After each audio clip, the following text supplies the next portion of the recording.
Messy on Purpose, and today we have the guys behind Vegas Traffic. You guys want to go ahead and introduce yourselves, tell everybody a little bit about you? Well, first of all, I'll jump in. We're two of the three total that are driving the force of getting Vegas Traffic, the feature film, Dang it, out. Joey.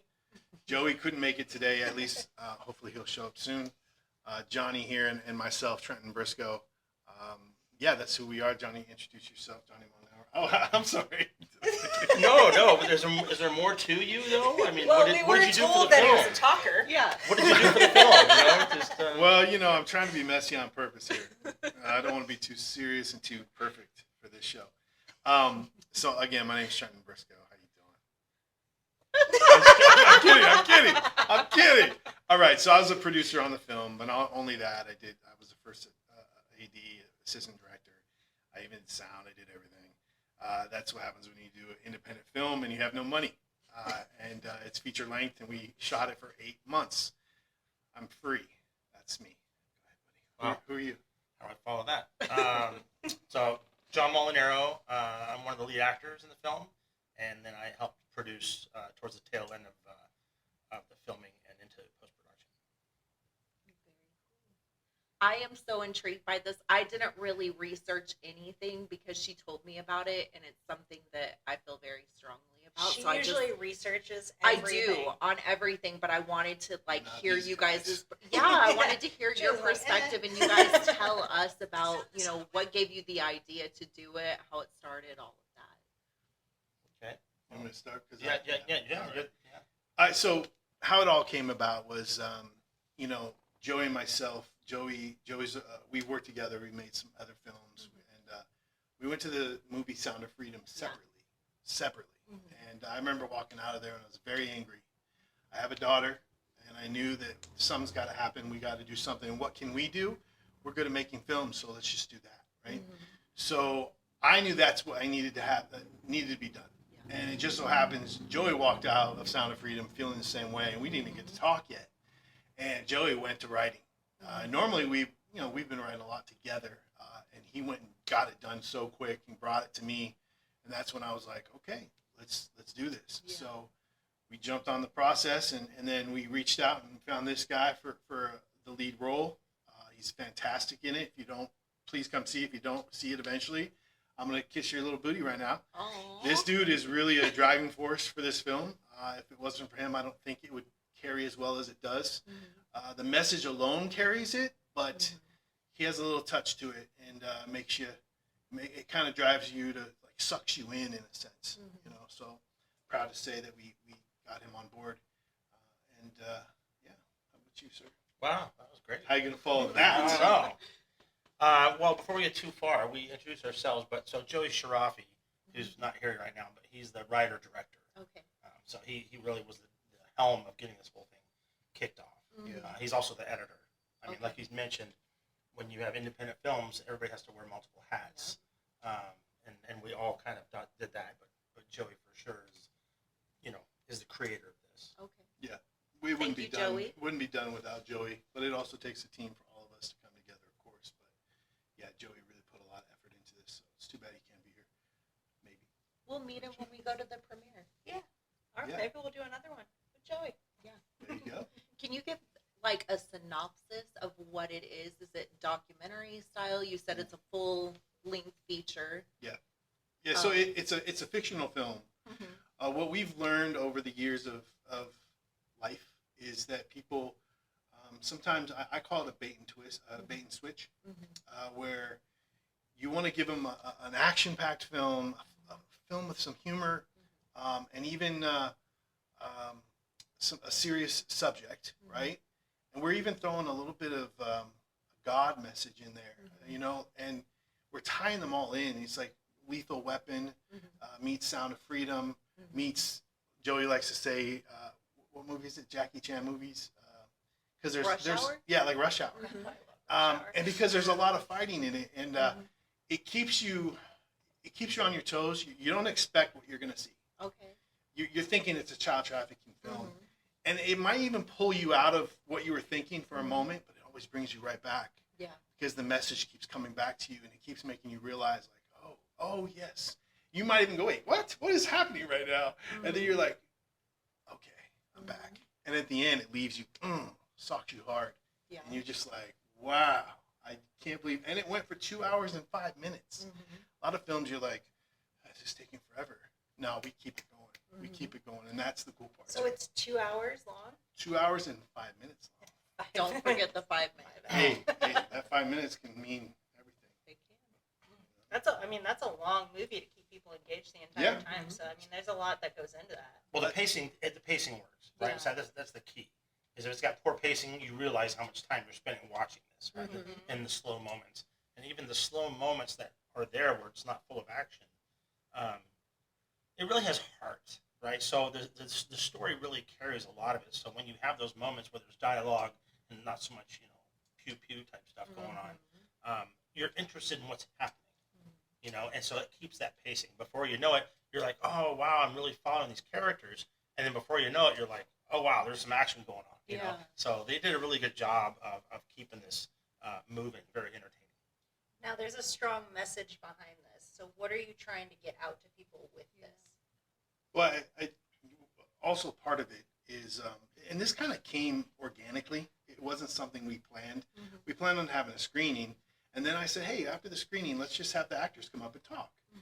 Then that turned into a Q&A, a panel talking about child trafficking. Then we started bringing people onto the panel, and they were teaching the people in the audience about what to look for, all that. So now we're like, let's keep this going. Let's turn it up a notch.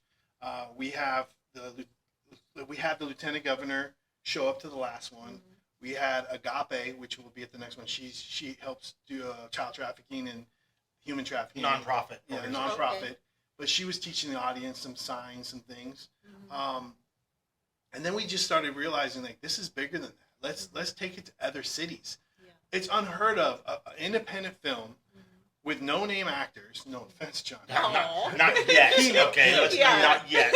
And no-name everybody, low budget, are going to be showing a third screening.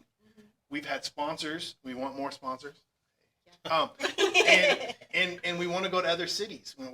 Next, we want to be in Atlanta and LA, just because those are two capitals for entertainment. But we want to go to other cities, St. George, anything close that we can get to, right? And during that time, we could do this panel. We can get a local law enforcement agent to teach the audience what happens in their city. We can get a local or semi-local charity to be in the panel to, maybe we'll raise funds for that charity.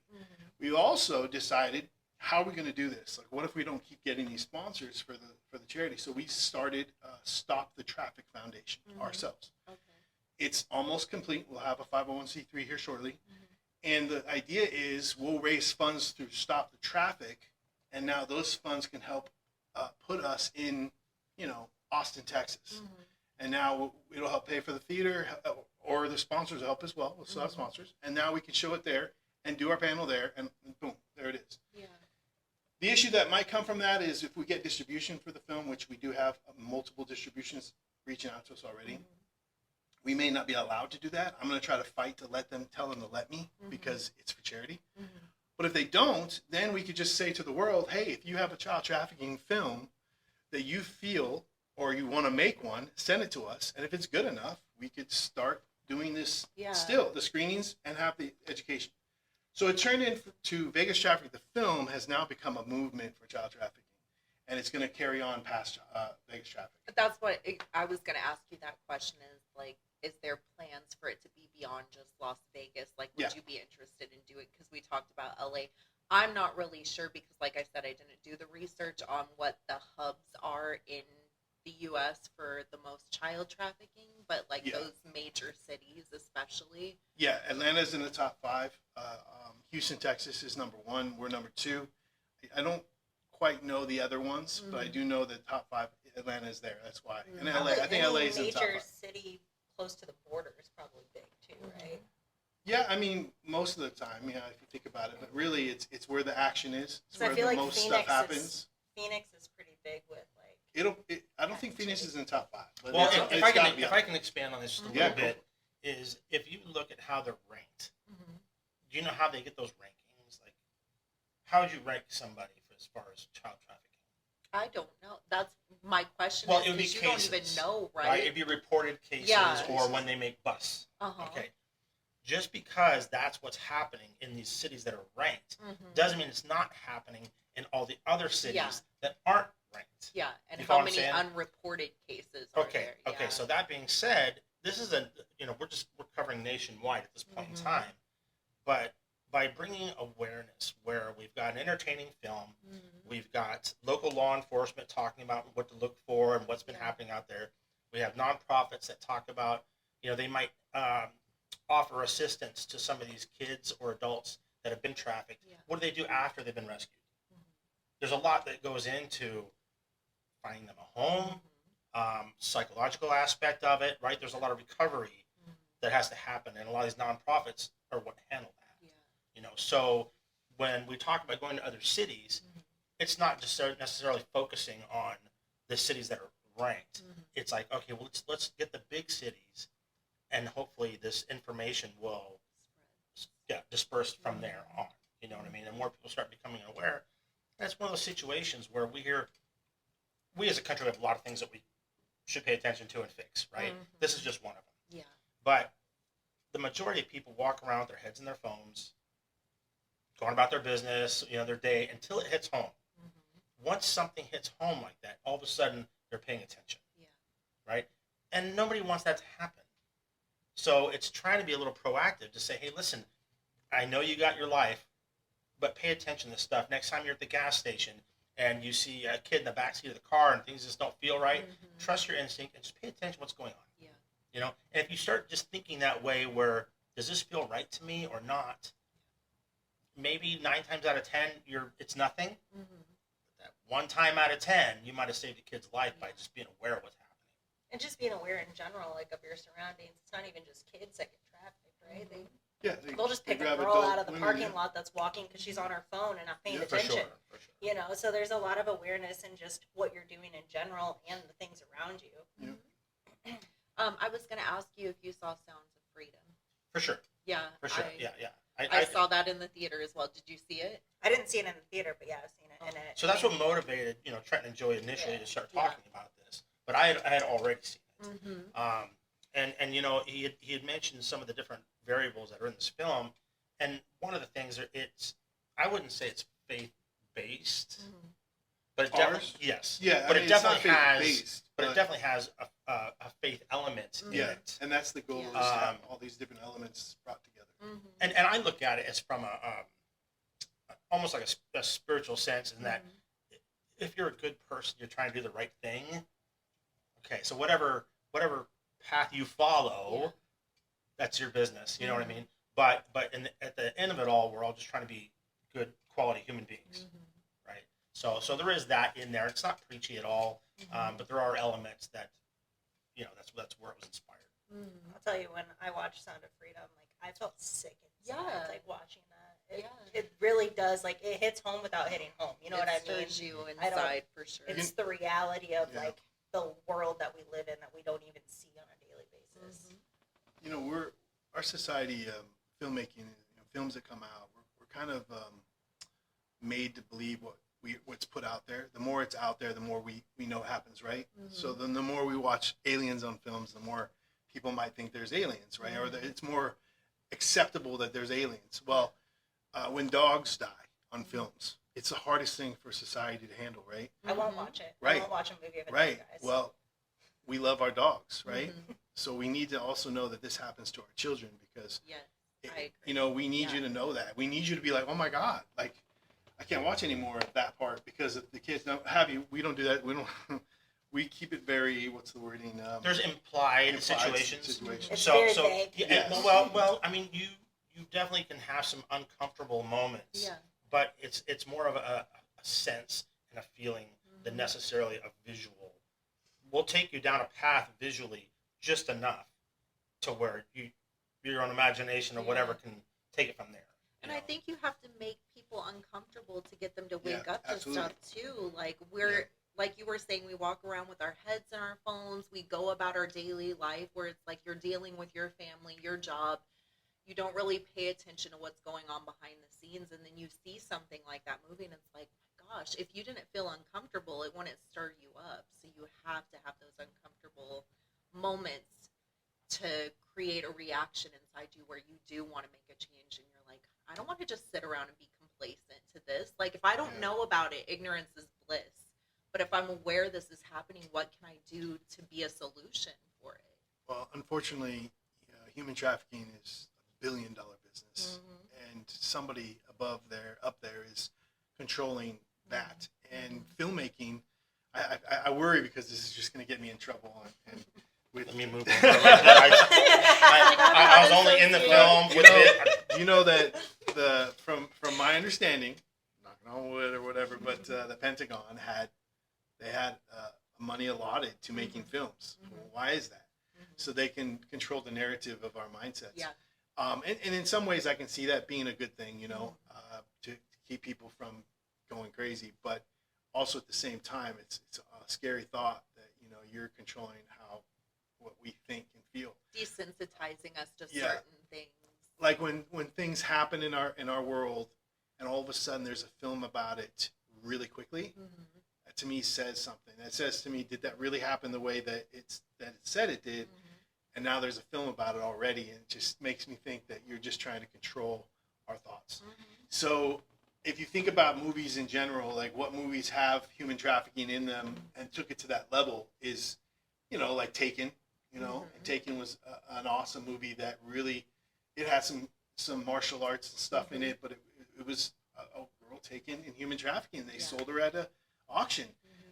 That part of it was like, holy crap, And I think more people need to know that wasn't just, movies are movies, right? It's entertainment. When you watch our movie, it is for entertainment. But the message is still serious, and it's still a true fact. And just because we throw some entertainment into it to make it a little more appealing, sensationalized. Doesn't mean that at the end of the day kids are taken. So let's like some people are like, well, this movie wasn't, it wasn't perfect. It wasn't like this doesn't happen because we do a little extra to it, but it could. We don't know. Overall, I it's a good thing to take in and know it's there, and it's turned me up a notch with my daughter. Now my daughter, I don't let her go out of my sight. She's like, man.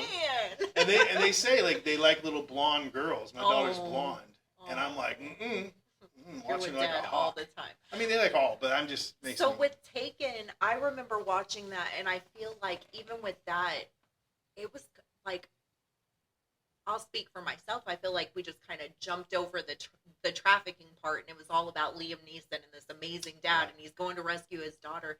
And I don't think we really even like focused on the trafficking part. Oh, I did. I was like, I think that was planned for a reason, because if you did focus on the trafficking part, a lot of people would, like her saying that, well, I can't watch the dog. It's the same thing. Yeah. I know people that won't come watch our film because they've been in that area of life, situation. And it didn't hit me until they told me they can't watch it. Yeah. I was like, wow. I also had a charity that has joined us, and at first the charity said that they didn't want to join us. I said, well, why not? And she said, because our clientele or women that are in their program wouldn't want to watch that. And I go, are we making this for them? Or are we making this for the people to bring them aware so they don't become them? Yeah. And maybe even fund you because of what you're doing. And all of a sudden she just was like, oh my gosh, you're right. Yeah. And she joined us, So sometimes the perspective is just, she meant well. She saw it in a way, but I had to open up that tunnel and be like, think about it this way. Yeah. I like the bait and switch idea. I think that's in general in life. I remember I wanted to make a magazine one day for men, and I went with the Playboy-esque style, but all the writers in it were women, and they were teaching the men how to be a better man. And I think and people gave me crap for it. Well, you have a girl on the cover. I'm like, I'm bringing a man in and teaching them the right way, but you're ruining it for me, So I think it's a great way to bring everybody in for this one. Can I ask you really quickly, because you're one of the lead actors, so I've been hearing about the action and stuff like that. Were you trained in like fighting, martial arts? Like, what is What is it that you're doing in the movie that we should look out for? Stand in. Yeah. I did stunts for him. Stunt double. No. Yeah, I shaved my head ball and I was a stunt double. Oh, that's Yeah. awesome. Yeah, I'm like you guys 5 look feet so taller much than him. alike. Yeah. I mean, just growing up, I was always enthusiastic about martial arts and films and whatnot. So, and I've done plenty of stunt classes. I've trained with Bruce Willis's stunt double before. I've trained with one of the lightsaber choreographers from Star Wars.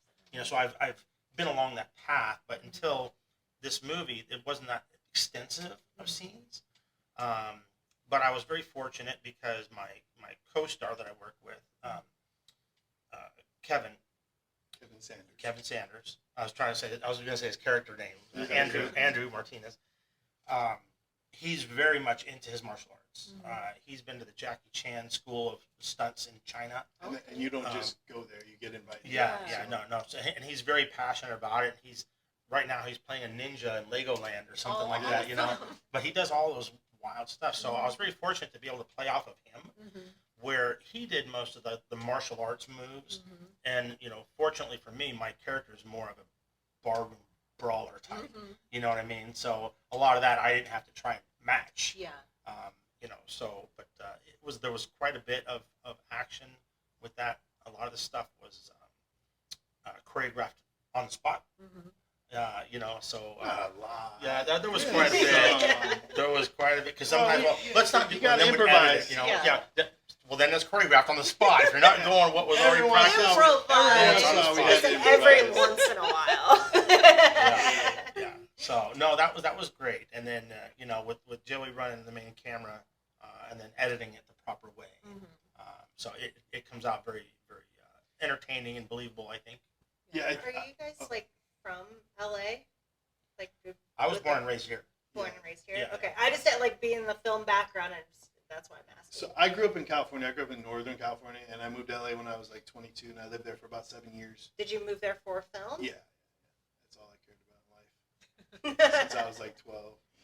Is that all you guys do, or is there anything else what else do you guys do besides film and? Well, I would say first, full-time dad. That's my main Me too. work job. Everything goes into that. Okay. But what makes money? That takes away the money. That's what actually makes us work 3 jobs. Yes, exactly. I've been in the casino industry for quite some time. Okay. Because I grew up here, and that was the kind of thing to do. Yeah. It's the main source of income, I think. Here. Yeah, so I was actually in the casinos for many, many years, and then on the sales side of things now. Okay. So. I was a teacher for the last 5 years, and then I was great because my daughter could go to my school. Cool. And then I quit, and I'm now a foster parent recruiter for a national agency. So if you know anybody that wants to be a foster parent, just give me a call. Felicia? No. Um, My dog drives me nuts. But I consider myself an entrepreneur. I'm always trying to do different things. I have other films that I'm working towards right now. I'm gonna talk about it for the first time out loud. Right. I am in the process of starting a new company called Epic. It's Early Prevention in Communities. The focus will be an anti-bully program, but we will also have suicide awareness program. We'll also have a child trafficking / don't trust strangers, right? Stranger danger. Stranger danger. The idea is I have these group of characters that I was trying to make a movie with years ago. I made them, brought them to life, and I brought them to charity events. And now I'm going to bring them to life and bring them to schools. And we're going to put a program in, like a DARE program for the whole year. And we're going to implement, anti-bullying for the week. And then the characters come at the end for an assembly, put on a show. It's So just like something- Teletubbies. Yeah, I was thinking it's they like look like Dare. They look like it's like Dare. So Yeah. they are a cross between the Power Rangers and the Ninja Turtles. They have the attitude of the Ninja Turtles.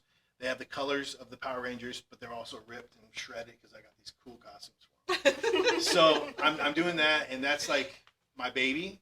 And eventually it's going to lead to marketing all their toys and a TV show ongoing on YouTube. We already have talks with somebody in that. We might get going on that, and then a movie eventually, which is where it all started. I had a movie idea, and I was like, this is like Star Wars or Marvel Comics. I'm never going to be able to do this movie until I have Boo Boo Bucks. So what do? You don't just quit your dreams. Yeah. You have to find a stepping stool to that dream, and that's what I've been doing in the last 10 years. I should have done this a little sooner, but it is what it is. And I've worked in schools. I've worked in mental health. Yeah. I've worked in, filmmaking. I used to be Spider-Man for Marvel Comics. I used to do a DARE program all over the United States. Mm-hmm. So I took everything I've done and I put it into my own company. Yeah. So here we are.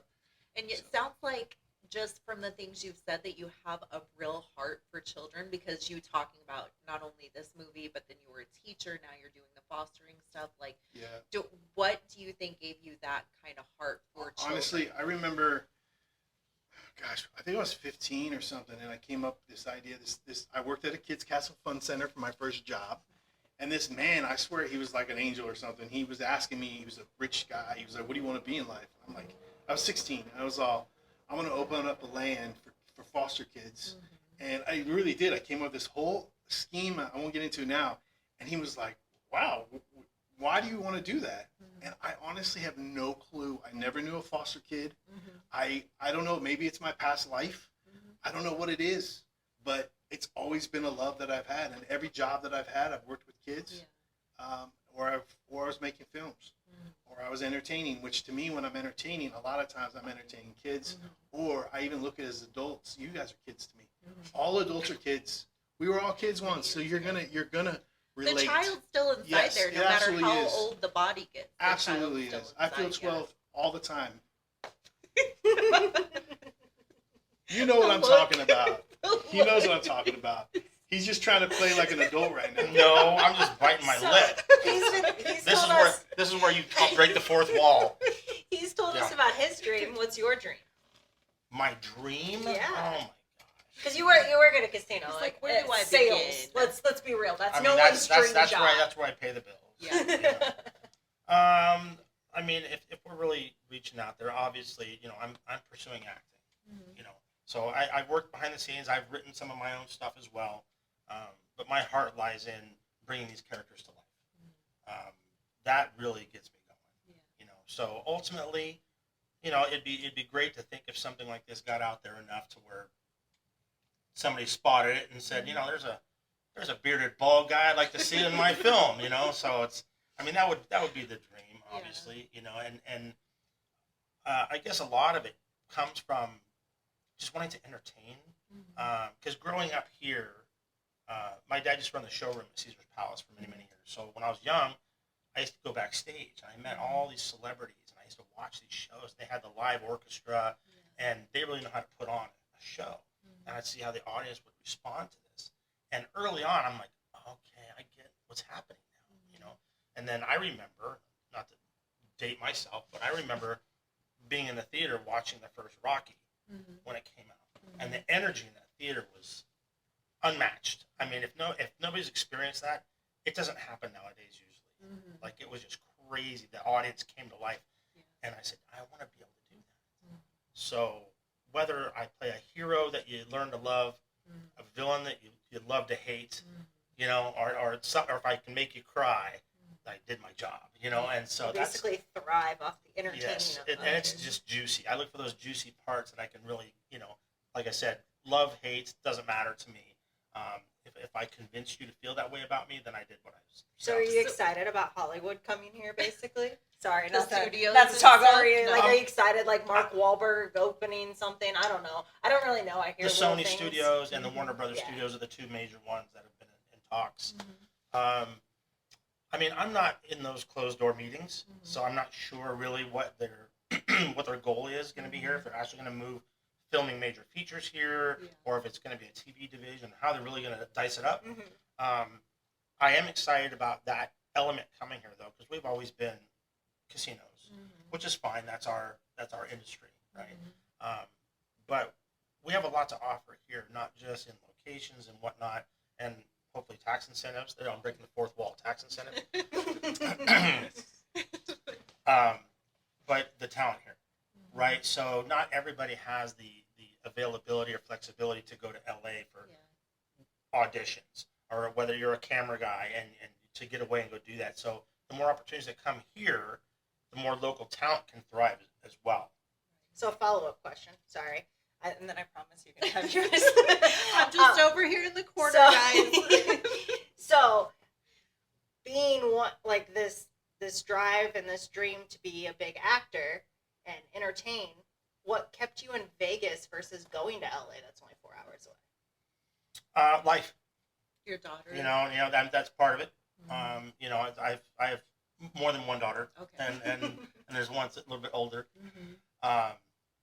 And so it was really my job was rooted here. I got advancements and whatnot, so it wasn't something I was gonna say this job stinks, I'm leaving it. Yeah. I was doing well, Mhm.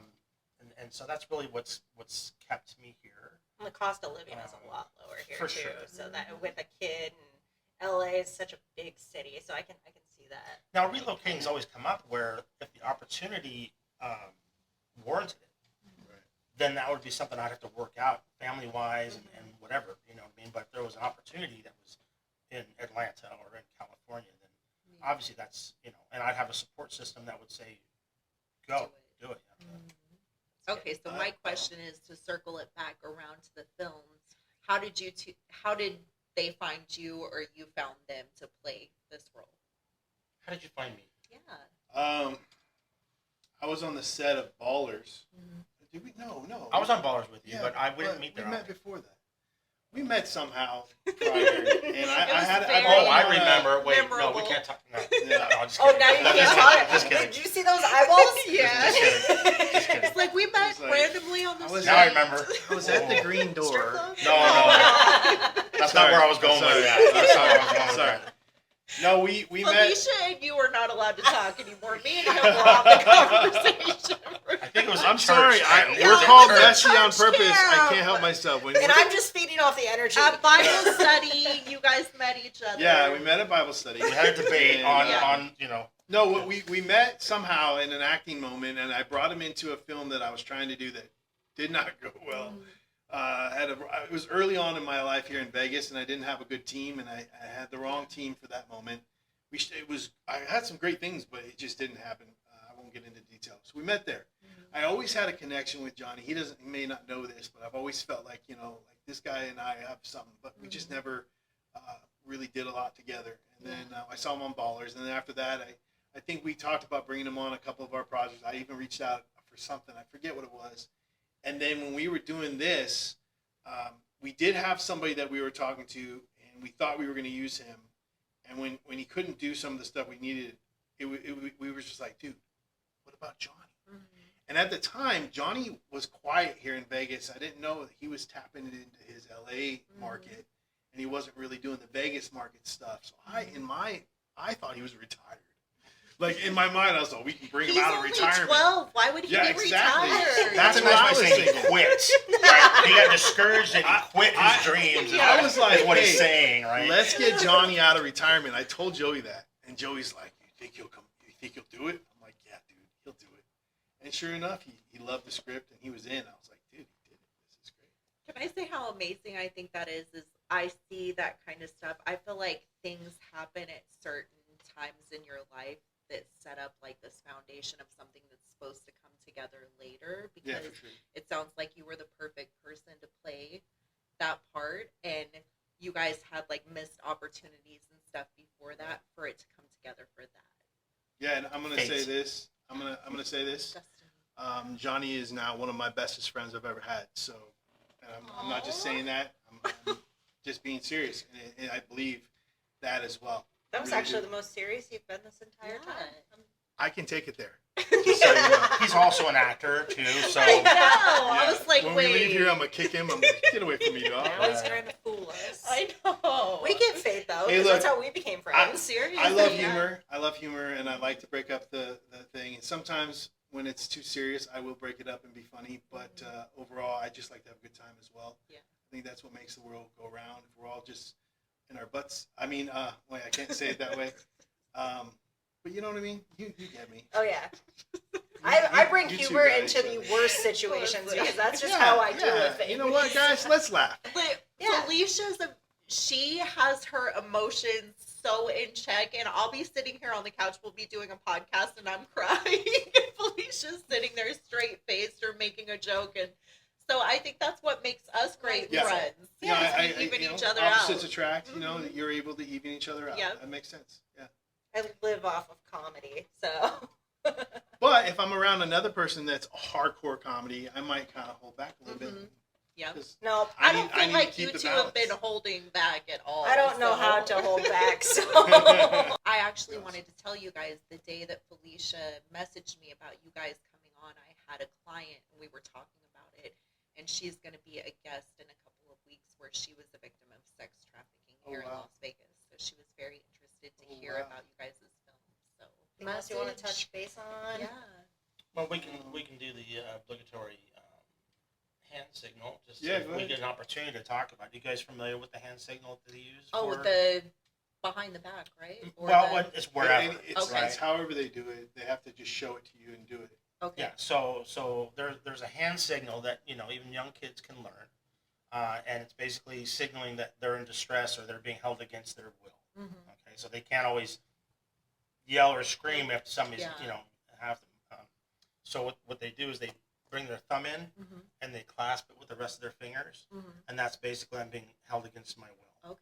And so I mean, if you're passing by and there's a kid in the back seat and they're doing this Yeah. or they do it behind their But back or whatever, They have to show the process of it. Okay.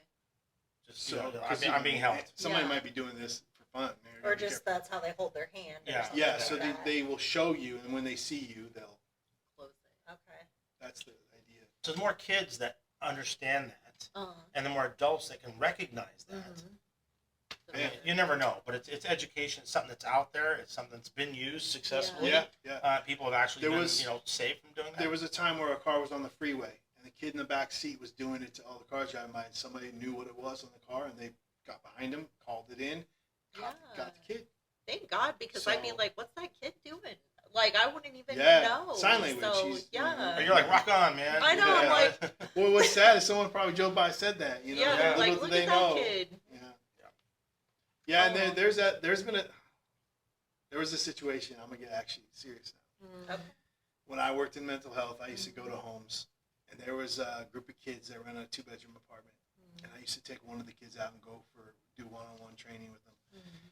And there was a girl in there. She's like 8, and something wasn't right. Yeah. I felt so like something was wrong. Mhm. Like, what do you do? How do you do this? I can just call the cops for nothing. No, there's nothing. You know what I Yeah. mean? And we ended up finding out a week later they did get him, and it was the uncle. And whenever he babysat, he was abusing the kids. But I thought to myself, God, man, if we could have just taught all these kids at schools Mhm. this, Yes. that little kid could have looked at me and went, Mhm. and I would have went in there and Mhm. beat that dude, and took that child. Mhm. You know what I meant. I'm with him. I'm not even Yeah. going to judge for that because I've seen situations like that as well, and unfortunately, we have a lot of fractures in our system where we're letting children down, even when there is like tangible proof that stuff is happening. Yeah. That's a whole other beast that has to be You come tackled. from mental health, you've seen it. Yeah. So, But the hand signal for sure. Like, I'm gonna make sure my kids know that. yeah. They may know it without me knowing it, Sure. but thank you for sharing that because I'm aware of it. Well, it's like when I used to be a foster home. Mhm. That's how I got into where I'm at today. But when I was a foster home, that you have to do all these things in your house, right? To Mhm. have kids. Yeah. You have to have a escape plan, emergency escape plan, and you have to practice every month with your Mhm. kids. And every time I tell new foster homes that are coming in that you have to do this, they're like, "What?" And I'm like, "You know what, dude? It's pretty important if you think about it. Your kids need to know this Yeah. stuff. Yep. What if something happens to you in the scenario? They'll know what to do.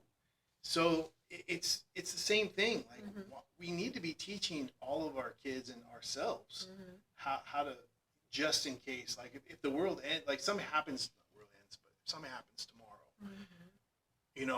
what do you have? What I do have you do? water in my Mhm. house. I have a ton of water in my house.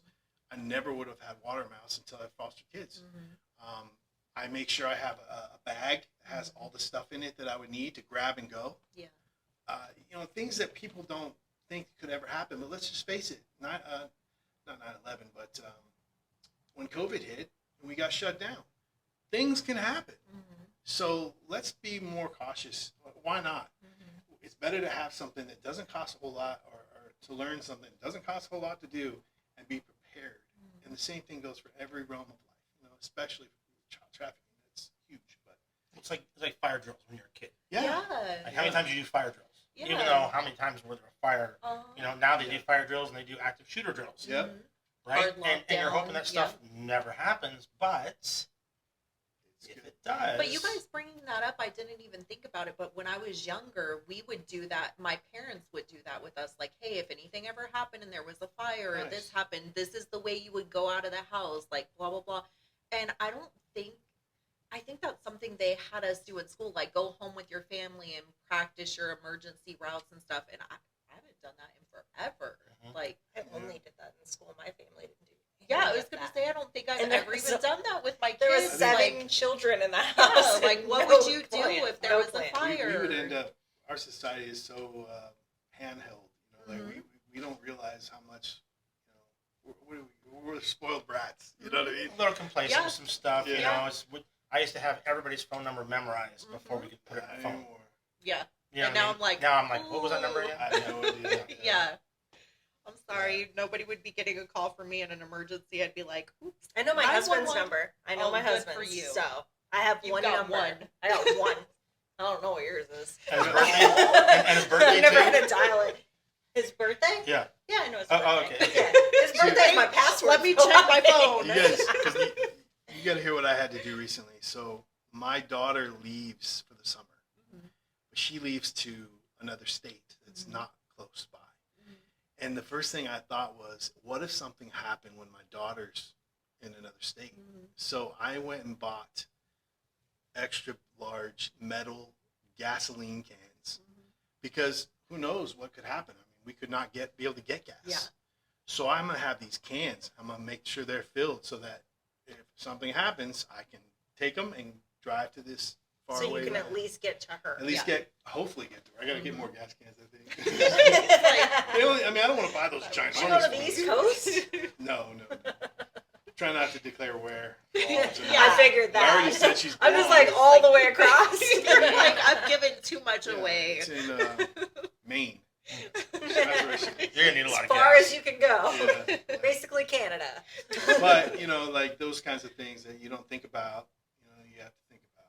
So I think COVID was a huge wake up call for a lot of people where it was like, you have to be prepared for things that we're not prepared for. Where if something gets shut down, do you have, your perishable foods? Do you have water? Do you have a filtration system? Like all of these, because I grew up in the South. We grew up like Tennessee, Arkansas, where we'd be on farms. You didn't even have indoor plumbing in some places. So you were very prepared for anything that happened. You had your candles, you had stuff, if Right. electricity went out.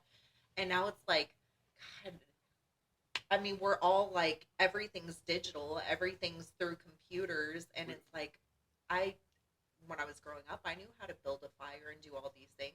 My kids would be SOL. If something happened, they'd be like, what do you mean I can't use my phone to look this up? So, one thing I will say though is kids are kids, and they will adapt. They will. Mhm. But it's true. I mean, there are some that won't, and we just need to be more aware of what's happening. agreed. You have anything I'm not a to say? parent, so I don't have to prepare any children. I have a dog that's useless, and she's useless as it is, let alone if there was a tragedy. She isn't going to save you if someone breaks in. I feel like she's this gonna is go this is hide. a script. Yeah. Right. Yeah. No. So it's kind of like the apocalyptic movie. Yeah. Yeah. Somebody like her ends up getting the responsibility of like a couple A of child, kids yes. that have been separated. Yeah, there you and go. You've got to figure it out, and they're like, I'm writing You don't even Felicia know that? as the guardian of my Yeah. children if I've something done a happens. little bit of acting. I was can going to go handle dark this. with it, but yeah. He's like, I was going much darker than No, you. I'm actually She's really talking good about with her dog. kids. She's talking about her dog. I just don't want any of my own. I have enough for both of us, so we Yeah, share. she's got plenty.